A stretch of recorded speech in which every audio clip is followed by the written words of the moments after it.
orang yang tidak terbuka akan susah nerima omongan ini tuh akan susah. Anyway, kebanyakan beragama itu kan dengan dogmatis dan ngerasa bahwa agamaku lebih baik dari agamamu gitu. Makanya banyak hari ini orang yang toleransinya basa-basi. Ya aku toleransi, tapi tetap di dalam hatinya gue lebih baik dari lu. Nah itu toleransi basa-basi gitu. Aku tidak sekedar kenal nama mangga, karena di sini ada tulisan mangga, terus mangga, nggak akan dapat rasanya gitu. Tapi gimana caranya mengalaminya gitu, menyatu, mengahad. Nah orang yang udah ngupas kulitnya, motong-motong mangganya, kunyah pelan-pelan, dia tahu rasanya mangga seperti apa. Nah itu yang disebut makrifat, mengenal gitu. Saya bertanggung jawab terhadap apa yang saya ucapkan, tapi saya nggak bertanggung jawab terhadap apa yang diterima. Kenapa? Kan wadahnya beda-beda. Dan sekarang ngomong aku ini orang muslim, sih, buktinya apa sih gitu? Kalau kamu muslim tuh buktinya apa? Pakai peci, ke masjid gitu. Kan nggak gitu, itu kan identity gitu.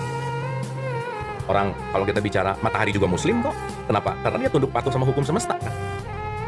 Nggak ada pohon semangka yang di tetangganya alpukat ngomong aduh pengen jadi alpukat, nggak. Bibit semangka akan jadi buah semangka. That's Muslim gitu. Ya kalau bisa melepaskan dogma doktrin lama gitu. Belajar hal yang baru, menerima hal yang baru gitu. Nggak sensitif sama yang beda, apalagi benci gitu. Saya tidak terikat kepada agama apapun karena agamaku hanyalah cinta. Dan setiap hati adalah tempat suci. Jadi setiap hati itu adalah tempat suci. Makanya dia bilang Tuhan nggak pernah ada di masjid, Tuhan nggak pernah ada di gereja, Tuhan nggak pernah ada di sinagog, Tuhan nggak pernah. Terbukti waktu pandemi semua orang nggak bisa ketemu Tuhannya di tempat sucinya gitu. Karena kenapa? Every heart is my temple.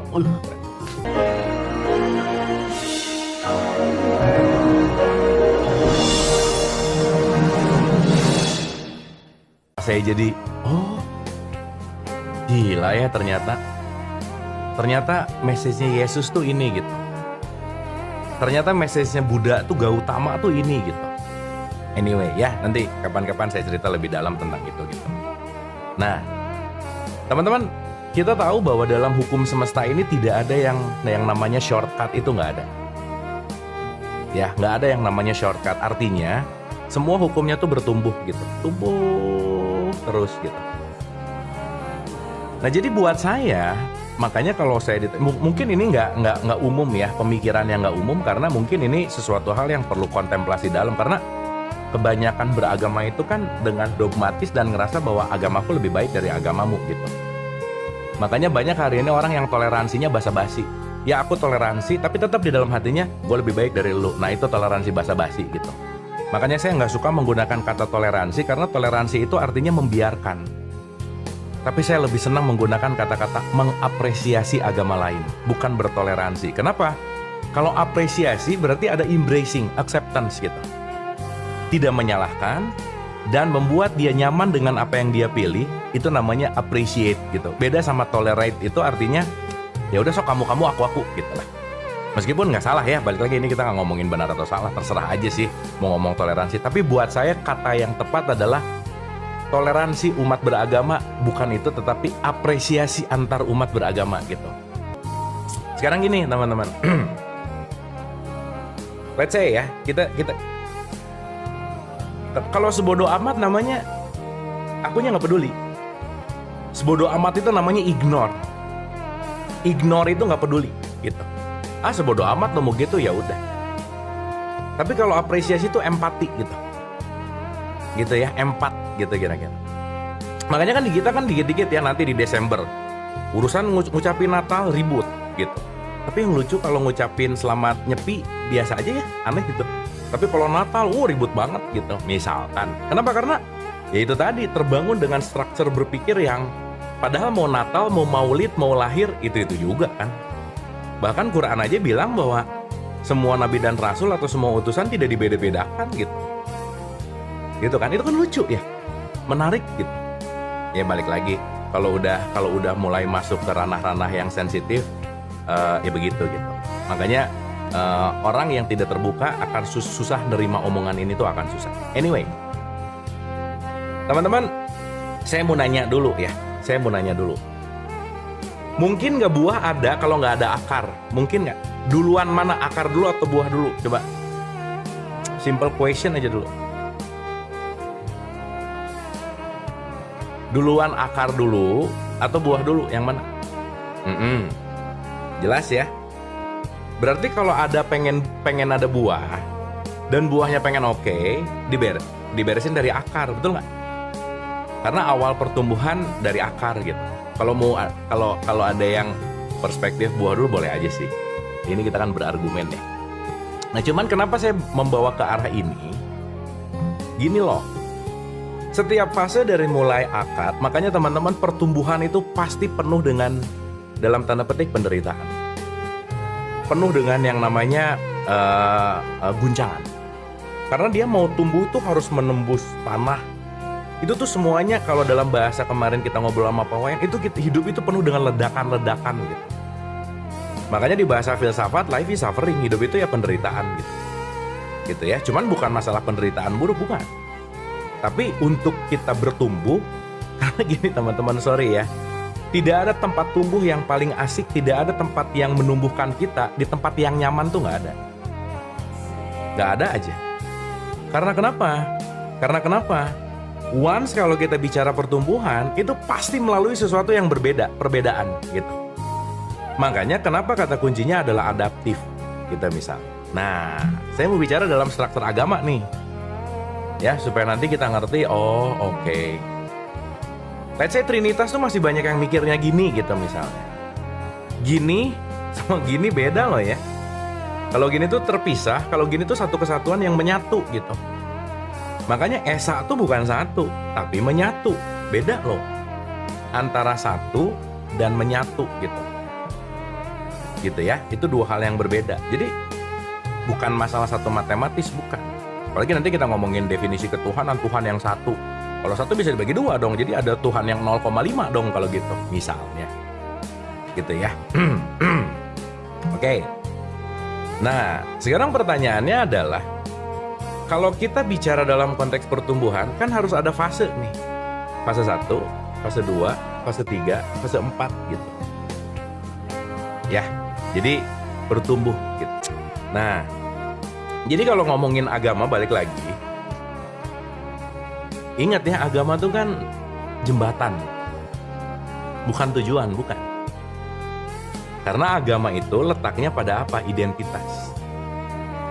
Beda antara orang yang agamanya Islam dan orang Islam tuh beda. Maka orang yang agamanya Islam belum tentu Islami. Orang yang agamanya Kristen belum tentu Kristiani gitu. Ya, jadi ada jembatan, ada tujuan. Gitu. Yang bahaya adalah muter-muter di jembatan, udah ngerasa nyampe di tujuan, ngelihat jembatan yang lain salah gitu. Kan kita nggak bisa dong bilang bahwa ke Bandung itu yang paling bener lewat Cipularang. Jadi kalau orang yang lewat Puncak salah dong? Enggak juga. Kenapa? Karena tujuannya tuh Bandung gitu. Ya. Nah, cuman ya balik lagi karena kita ngelihat dari konstruksi sosial, mental, dan yang paling terlihat itu adalah secara visual. Makanya yang diberantemin itu adalah cara, ritualnya, atau dalam tanda petik ya intinya kulitnya lah gitu. Kan teman-teman kalau beli mangga bukan pengen makan kulit mangga dong. Ya. Tapi kan pengen makan isinya. Karena puncak dari mangga bukan kata mangganya, rasanya. Pertanyaan, terus harus gimana? Ada kulit. Itu syariat. Potong, dibuka, dikupas. Itu thorikoh gitu, tarekat. Begitu nyobain, itu hakikatnya gitu. Keseluruhannya jadi, oh aku tidak sekedar kenal nama mangga. Karena di sini ada tulisan mangga, terus mangga, nggak akan dapat rasanya gitu. Tapi gimana caranya mengalaminya gitu, menyatu, mengahad. Nah orang yang udah ngupas kulitnya, motong-motong mangganya, kunyah pelan-pelan, dia tahu rasanya mangga seperti apa. Nah itu yang disebut makrifat, mengenal gitu. Itu dalam perspektif tasawuf gitu. Nah sekarang pertanyaannya gini teman-teman. Kan nggak jalan itu satu-satunya dong. Masa seluruh dunia ngupas mangga yang paling benar adalah dari sini gini ya, muter 1 derajat gitu misalnya. Yang lain cara ngupasnya salah. Lah mau ngupas pakai pisau mau abis ada mangganya nggak ada pisau gimana coba? Buka, gigit dulu, makan pelan-pelan. terserah gitu. Makanya ribuan cara ya, dalam perspektif kan banyak gini. Jalan kembali kepadaku adalah sejumlah ruh yang ditiupkan gitu kira-kira. Nah, jadi ini mau cerita 4 level ini, disclaimer-nya panjang banget. Ini anyway 10 menit lagi ya. Nah, jadi saya rasa teman-teman, yuk kita belajar. Anyway, balik lagi ya, ini sesuai dengan kesadaran aja sih. Karena kan kita cuman bisa cerita gitu ya. Dan bisa memberikan argumen, mau diterima, mau enggak, mau apa, that's your choice. Makanya saya selalu bilang bahwa saya bertanggung jawab terhadap apa yang saya ucapkan, tapi saya nggak bertanggung jawab terhadap apa yang diterima. Kenapa? Kan wadahnya beda-beda gitu. Oke? Nah, contoh, ada tanah, ini kita ngomong pakai padi aja. Jadi kalau ada leveling agama nih ya, let's say dari mulai apa? Hindu, Buddha, Kristen, Islam. Nih, layernya gini gitu. Ya. Jadi ada Hindu, ada Buddha, ada Kristen, ada Islam. Dapat ya, teman-teman ya. Nah, saya mau melihat ya, kalau kita melihat dalam konteks yang lebih luas di helikopter view, itu bukan ada Hindu, ada Buddha, ada Kristen, ada Islam gitu, pecah gitu. Terus kan anyway juga yang bikin itu kan juga manusia-manusia juga lah ya, gitu. Mau nggak mau gitu. Cuma nanti culture-nya berbeda, sudut pandangnya beda, caranya beda gitu.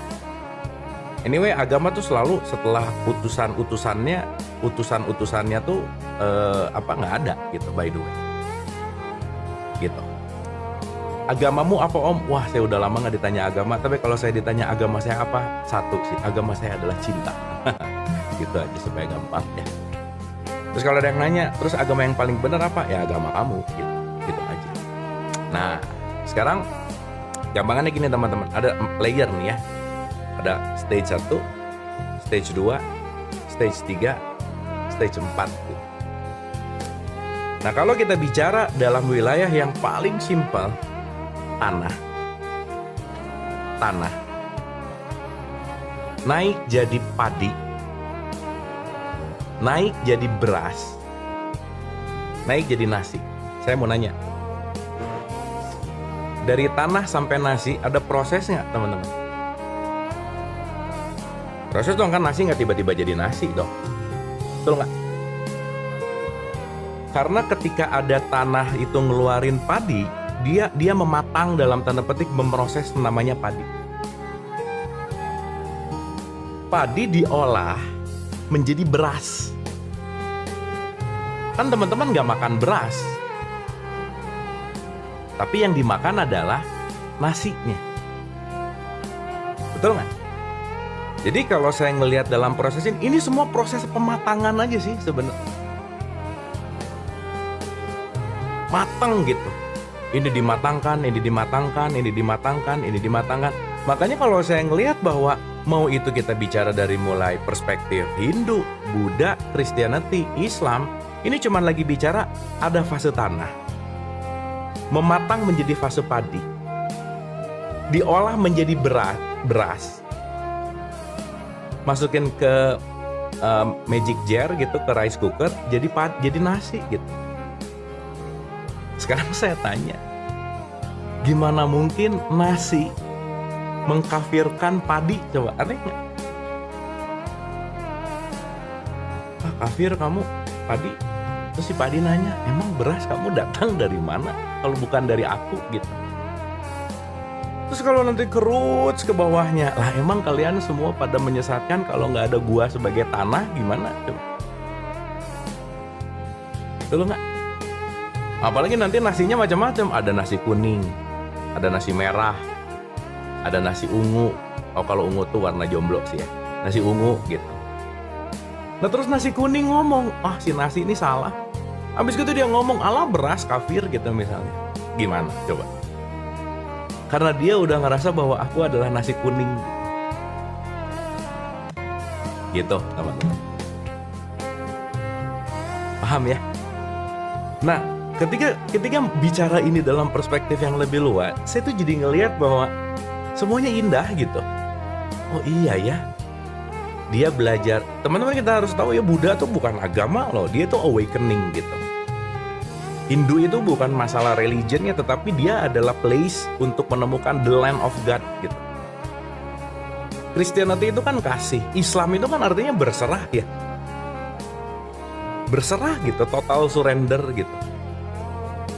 Nah sekarang kalau kita ngelihat itu dalam konteks yang lebih luas gitu, ya ngapain saya ngeributin akar gitu, orang kalau nggak ada akar nggak akan ada buah apa hasilnya gitu intinya.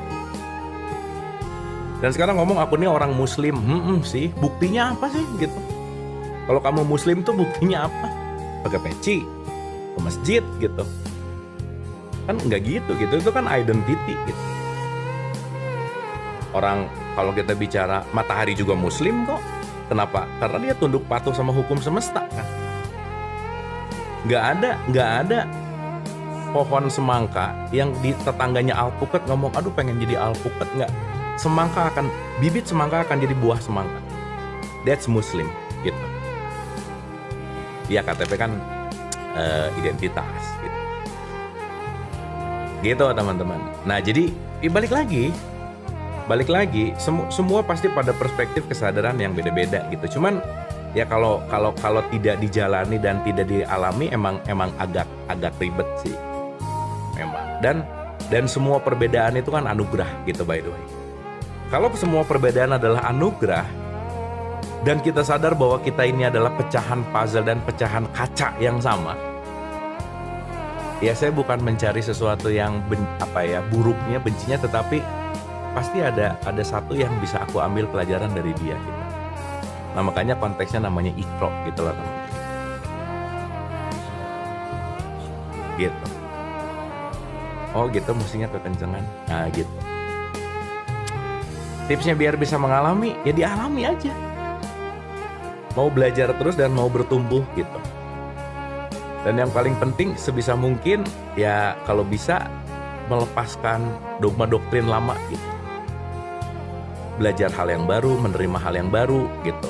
Nggak sensitif sama yang beda, apalagi benci gitu. Gitu. Nah, jadi ingat loh ya, kita bisa belajar sama siapapun gitu ya. Dan semua yang dihadirkan ke kita tuh kan pesan sebenarnya. Gitu. Nah, jadi nggak apa-apa misalkan masih ada terkotak, saya mau belajar sama orang yang seagama gitu. Nggak apa-apa. Nanti pelan-pelan dia akan ngerti gitu, pelan-pelan akan paham. Tapi juga nggak selalu harus gitu ya, nggak apa-apa juga. Kan setiap Musa pasti ada Fir'aun ya. Harus ada balancingnya gitu. Gitu teman-teman. Nah jadi saya rasa kalau bagus ya, thank you tuh tadi yang nanya tentang agama gitu ya, supaya kita lebih luas gitu ini. Penyembah Tuhan sama agama versus agama penyembah. Iya kan ya, Tuhan kan kita udah pernah bahas ya, ada Tuhan yang menciptakan kita dan ada Tuhan yang kita ciptakan. Ya, jadi sekali lagi untuk kita konklusikan teman-teman, supaya kita luas nih, gitu. Supaya kita bisa ngelihatnya agak lebih worldwide gitu. Karena ya kalau kita tukeran tempat tinggal atau tukeran tempat lahir, yang sekarang kalian Islam belum tentu Islam loh, gitu. Dan rata-rata kan Islamnya juga turunan misalnya. Gitu ya, bukan masalah kesadarannya gitu. Tapi sekarang bangga sama identitas dulu nggak apa-apa juga, karena kan kita ada di mayoritas. Makanya belajar main jauh ke tempat yang minoritas gitu. Dan ya majority kan jadi sesuatu yang banyak itu akan terlihat benar. Jadi kebohongan yang diulang-ulang itu akan kelihatan benar gitu, kalau yang ngomongnya banyak gitu. Makanya kalau nyari kebanyakan ya nggak nyari kebenaran gitu teman-teman ya. Jadi lebih ke perspektif gitu. Saya ulang bahwa kun fayakun itu bukan terjadi wah. Kun fayakun tuh bukan askriting berubah jadi 4 hati gitu. Nah itu namanya abrakadabra, beda ya. Abrakadabra cuma dimiliki pesulap. Tapi kun fayakun itu ongoing proses yang tanpa henti gitu. Yang nggak ada yang nggak ada hentinya. Makanya kita balik ke perspektif tumbuh terus gitu ini. Nah jadi kalau kita bicara dalam konteks dari mulai Hindu, Buddhism, ini kita ngomong identitas ya, Hindu, Buddha, Christianity, Islam gitu.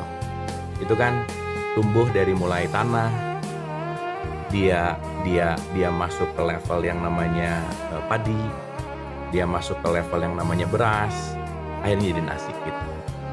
Nah sekarang nasi ini lagi diolah jadi banyak hal, mau itu nasi kuning, nasi putih, atau nasi merah gitu.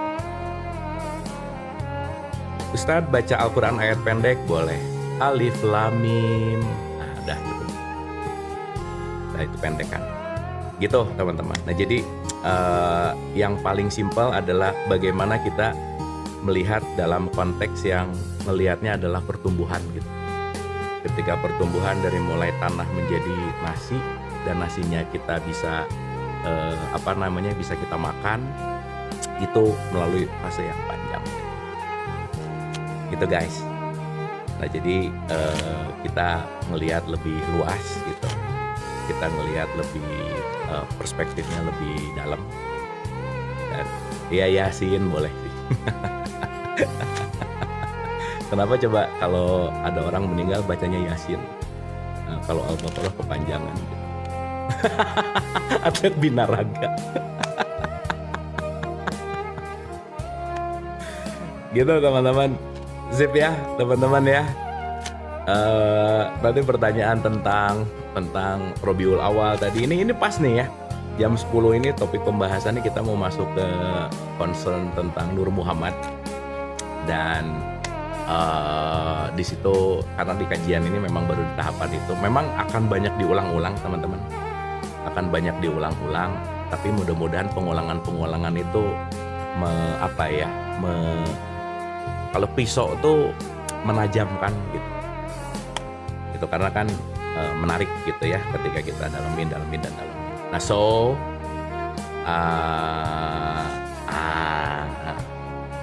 ini saya mau bacain satu statement dari Rumi.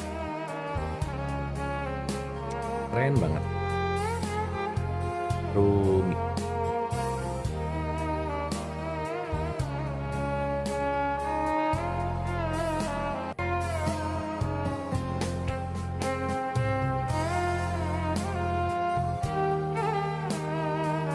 Keren nih ya statementnya Rumi gini.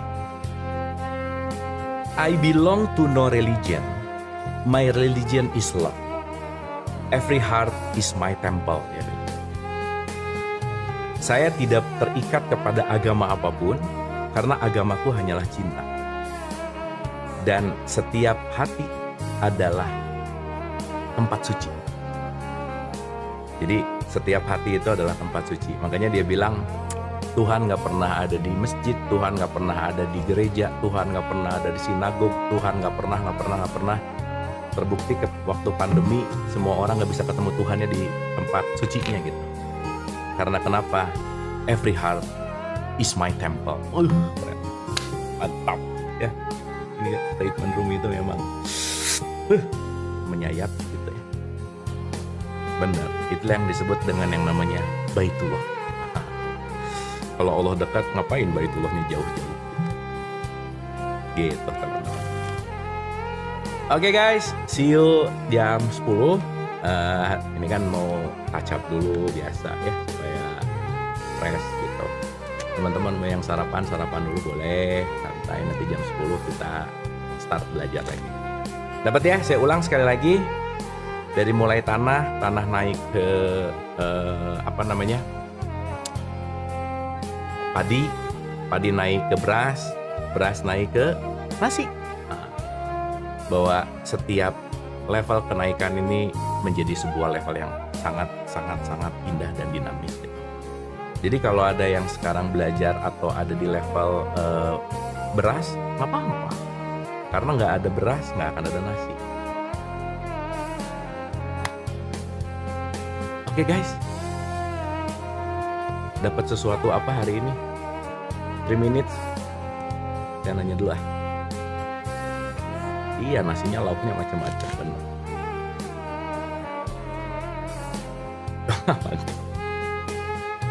Salam padi. Nah, ya geng padi juga nggak usah rese sama geng nasi gitu, udah aja sih.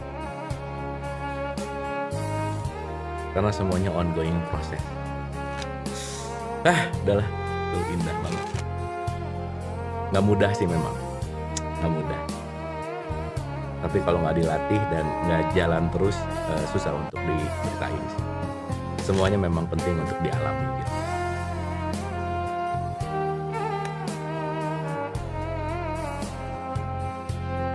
Nice. Dapat ya? Jadi semoga begitu ngelihat, oh iya ini pelengkap gitu. Ya nggak usah banyak berantem. Semua juga berantem gara-gara konsep ya sebenarnya. Lucu lah pokoknya.